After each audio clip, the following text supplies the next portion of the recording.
With, I worked under a children's pastor, and his first thing was to always give an object lesson. And so I have a video this morning that I'm going to start with. I'm hoping to start.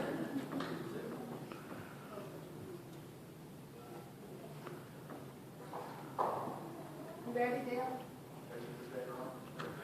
You turned off, disconnected.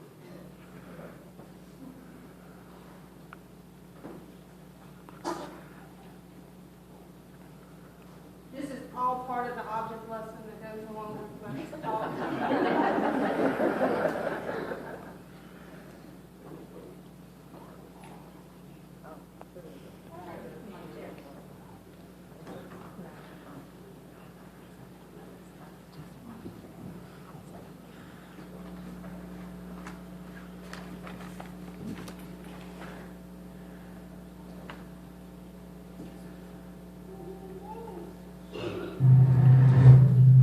Turn the lights on.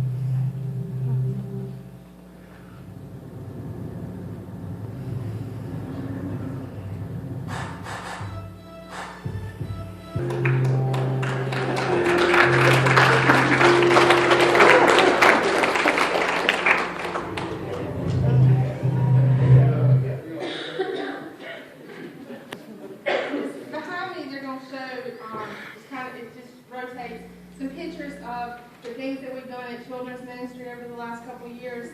Let's stop that. But I'll start by telling you, my sister sent me that so I would feel a little bit better about not being all put together. And some things jumped out at me about this video. The first one is that whoever wrote it has my house, my car, and the church bus. Because, trust me, that was my family on Sunday morning, about any other morning of the month of the year. Especially the ice cream. I mean, who else's child pulls ice cream out as a sandwich? But Bryson definitely does. The second thing that really caught me was the fact that Mom woke up with 2 kids in the bed with her, and not Dad. And at my house, that's true. And I used to think that it was just me. And then I remember this conversation that my granddaddy always had about the fact that at night when my dad was little, my dad would just follow him around the house from bed to bed. So even 60 years ago, kids moved from bed to bed trying to follow Daddy around. Now my dad may tell y'all that this story is not true.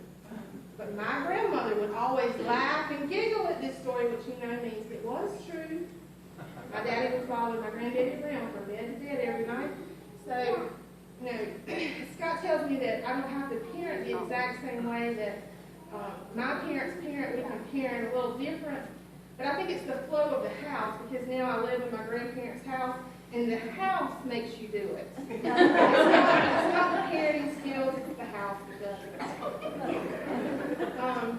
The second thing that really jumped out at me about this video is the fact that they kept on going. They never stopped, ever. It didn't matter if you shaved your head, you have no shoes, keep on going to church. Whatever you look like when you get there, it'll be okay, because the Lord has something for you, no matter what you look like or who you are. If you come put together or not put together. And so that really jumped out at me. The third thing that really jumped out at me was the people in the church, they accepted them with all their faults. When they came through the door, they were loved, they were accepted. They were like, hey, give me a big hug, I love you. And that's what the church is supposed to be about. It's supposed to be about loving people.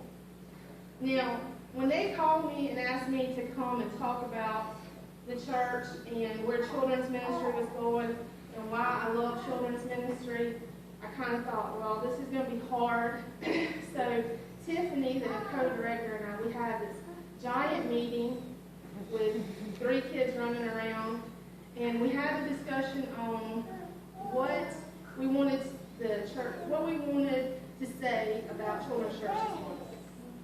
I'm going to read from Matthew 22:39.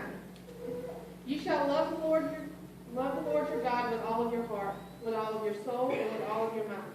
This is the greatest and first commandment. And the second is you shall love your neighbor as yourself.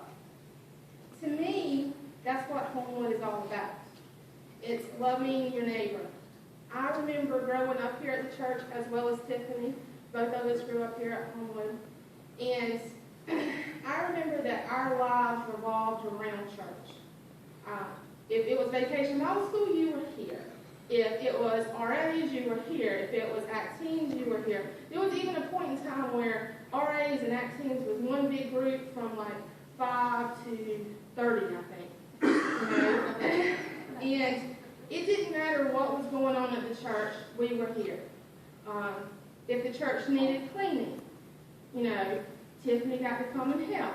If the grass needed cutting, me and my sisters got to come and help. You know, it was about everything we did in our lives revolved around the church. And our goal as children's church ministers is for our children to grow up the same way, to have a love for the church, to know that no matter what, they're accepted, this is their home, and this is where they belong. And that God loves them, but so do all of you.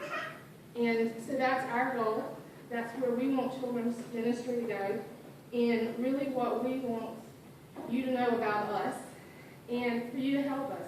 Every time you see one of the kids, you can hug them. They're okay. They won't die, even though the boys may act like it. And they need your support. They need your prayers every day. And they're important to us because they are the future of our church. Now I'm going to go teach them how to say no to, how the Pharaoh said no to Moses way too many times. So thank you.